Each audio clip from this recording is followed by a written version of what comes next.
Ready? Laissez-aller! You're probably wondering which of these guys is me. Neither of these guys is me, and I should probably do a video at some point about why I'm not jousting at the moment. But this was at Lincoln Castle, and I was there supporting the joust just over a week ago, and managed to get some interviews with some of the people taking part. So here we go. Right, this is Val Timur, and Val is one of the jousters at Lincoln Castle. Val, you are jousting in a Italian armour. Yes. In style, anyway. It wasn't made in Italy. Who made your armour? Most of my armor is made by Mark Vickers at St. George Armory, with some bits made by Dave Hewitt at White Rose Armory.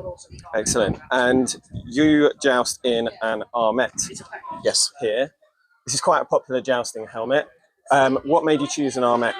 It's very typical to the Milanese style. It is the helmet to have if you have a Milanese harness.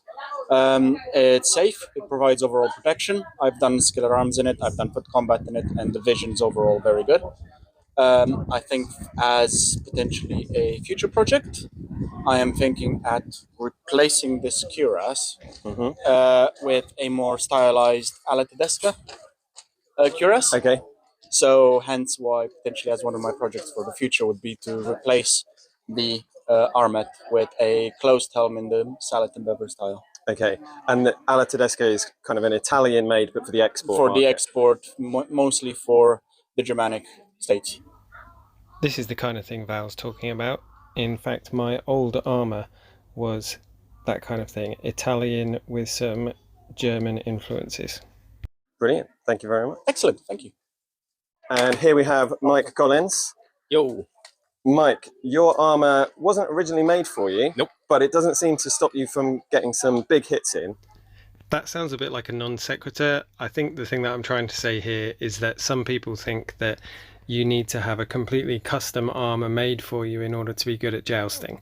And Mike is a great example that that is not the case. You've just come from Arundel tournament and you did incredibly well there. Yeah, I lost the champion of champions by a point, which is very sore. But I did take some enormous hits that week and the last year as well, and the year before that. Every time we go and joust at Arundel, it's huge. It's just because of the way they've built the tilt rail. It's so tall, so solid. The horses can run safely, but it means that when you are connecting most of the time on the sockets, and it really punches you.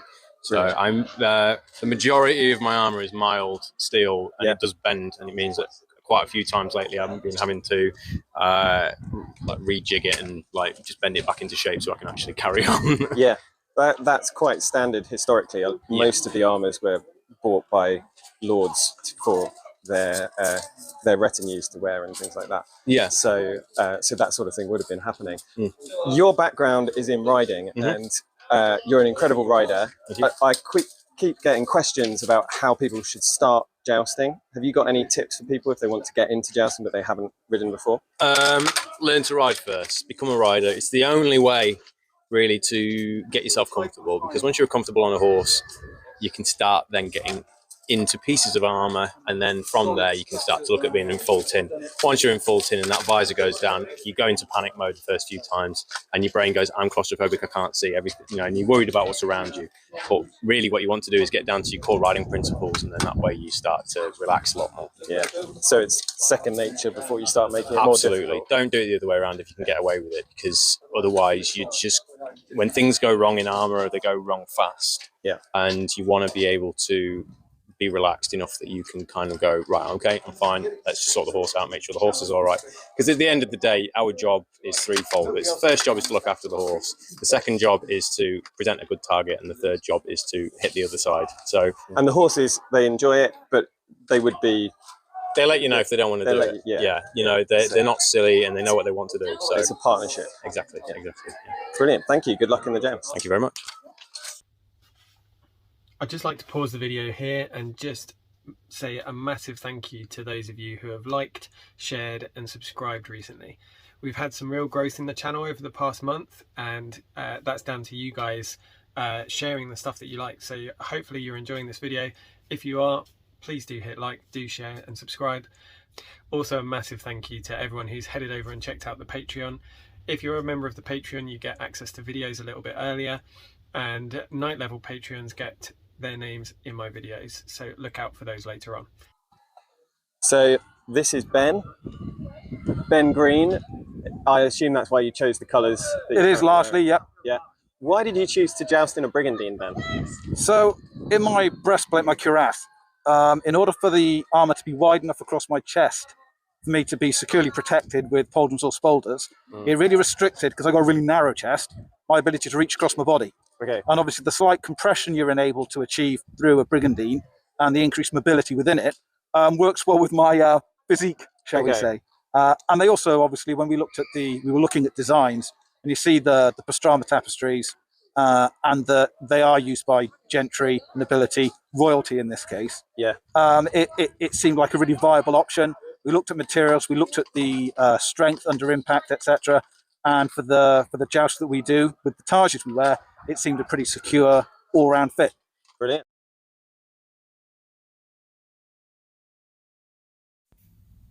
The thing that I'd like to highlight here is choosing an armor that fits your body type.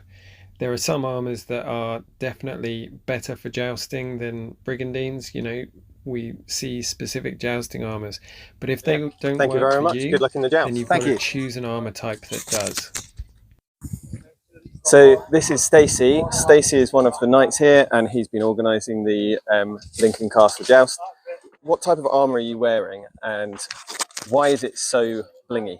So this is a Burgundian export harness from around, parts of it are around from like 1470s up to around the 1490s. This helmet specifically is a much later helmet really than the rest of the armour. And why go blingy? Gold doesn't rust, so basically it's a good thing to put around horses. And with the crest, well really, you know, if you're going to have a crest, just go all in. And did you do whatever you want on the crest, or is that an authentic? So this is a replica of, it's a copy of the Battle of San Romano, which is much earlier than this armour from about 1450s, I think, the Battle of San Romano. Yeah. How many people nowadays wear grandmother's jewellery, right? Exactly.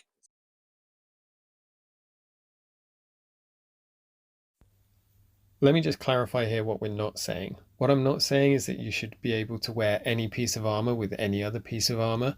That's not the case. But there is definitely evidence of people mixing and matching armors from within a working life. So it's perfectly reasonable for someone to be wearing an armor that is has some parts that are slightly older than other parts. Then you've also got things like crests and things like that that don't have any protective qualities, and you might very well be wearing something like that that is part of the family heirloom. So for example, the effigy that my armor is based on, actually the guy has got a very similar crest to the other guys in his family that came before him. Whether they were wearing the same crest is who's to say? And like, because crests were basically, you know, it's like a lot of the armors and the helmets, there's nothing really left. You know, there's very few things left from that period of time. And if you had a gem jeweled, encrusted crest like this, the chances are it's been broken down and sold off. You know, much later on. So Brilliant. Thank you very much. Good luck in the joust. Thank you very much. So this is Kyle. Kyle is the lady of the joust, one of the judges that we have here today. Kyle, you have to give out horsemanship points. What are you looking for and why? So what I'm looking for is that they treat their horses like a partner. They're riding sympathetically. Do they have a nice clean start, and then a nice smooth continuation through the list, and then a soft and smooth stop. So no sliding, no sudden turns, no tight circles in or out unless it's absolutely required for the safety of the horse. So treating them as good sports partners. Great. So you've actually trained the horses that you ride? Yes. And how long does that tend to take to? Anywhere from a week. Some horses take to it immediately, it can take others a few years to get comfortable with jousting and the training that you're doing. So it really depends on the horse, and you have to go at their own speed. Brilliant. And who are you riding today? I am riding Mojito today. So this is his first season of going out and just being a commentator's horse. So hopefully we'll get him comfortable with doing some skill at arms, and then maybe one day, who sees, maybe he'll do into jousting. So is that how you would start? You would start to get them acclimatized to the sights and sounds? Absolutely. Get them comfortable with the crowds and being in the arena, and then you get them comfortable with the weaponry and the different skills that they're going to be doing and running past targets that make noise, and then doing to the jousting. Brilliant. I'm here with Nigel. Nigel, you've commentated lots of jousts, international ones. You've seen loads of really high quality jousters. What is the most important attribute in a jouster? I think without a doubt it's horsemanship and riding ability. So it's really about transferring the power and speed of the horse into the lance, and when it goes wrong, you've got to fall back on that riding ability in order to put it right and fight back. It's just got to be second nature. Absolutely instinctive, yes, because obviously your focus has got to be on the tip of that lance. Yeah. So yeah, you're riding from the by the seat of your pants. That's a good start. Yeah, brilliant. Thank you very much, Nigel. So there we go. There's some of the interviews with other jousters and the commentators of the joust. It was really interesting to watch the joust from the point of view of someone not jousting in it and having that pressure taken away from me. So I was really able to enjoy it from a different point of view this time around. One thing that I really took away from it is how much jousting ability is linked to your riding ability.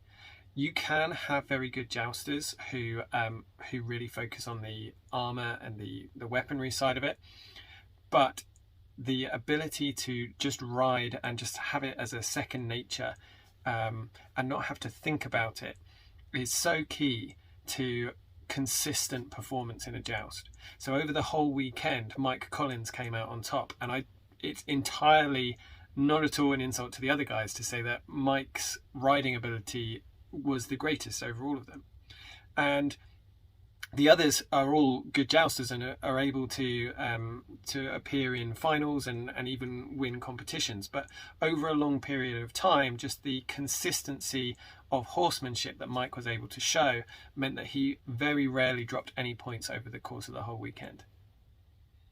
So the takeaway there is, if you want to be a jouster, then ride, ride, ride.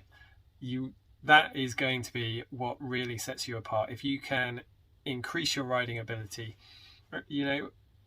it's not just riding in a straight line. That's a very simplistic view of it, but the best riders are what will make the best jousters. Thank you very much for watching my video. Hopefully you enjoyed it. I really enjoyed Lincoln Castle. Hopefully we'll be able to go back next year. Thank you massively to my night level Patreons who are appearing on the screen beside me. Thank you to everyone who has liked, shared and subscribed. Don't forget that you can do that even though the video is coming to an end, and I will see you in my next video. Bye bye.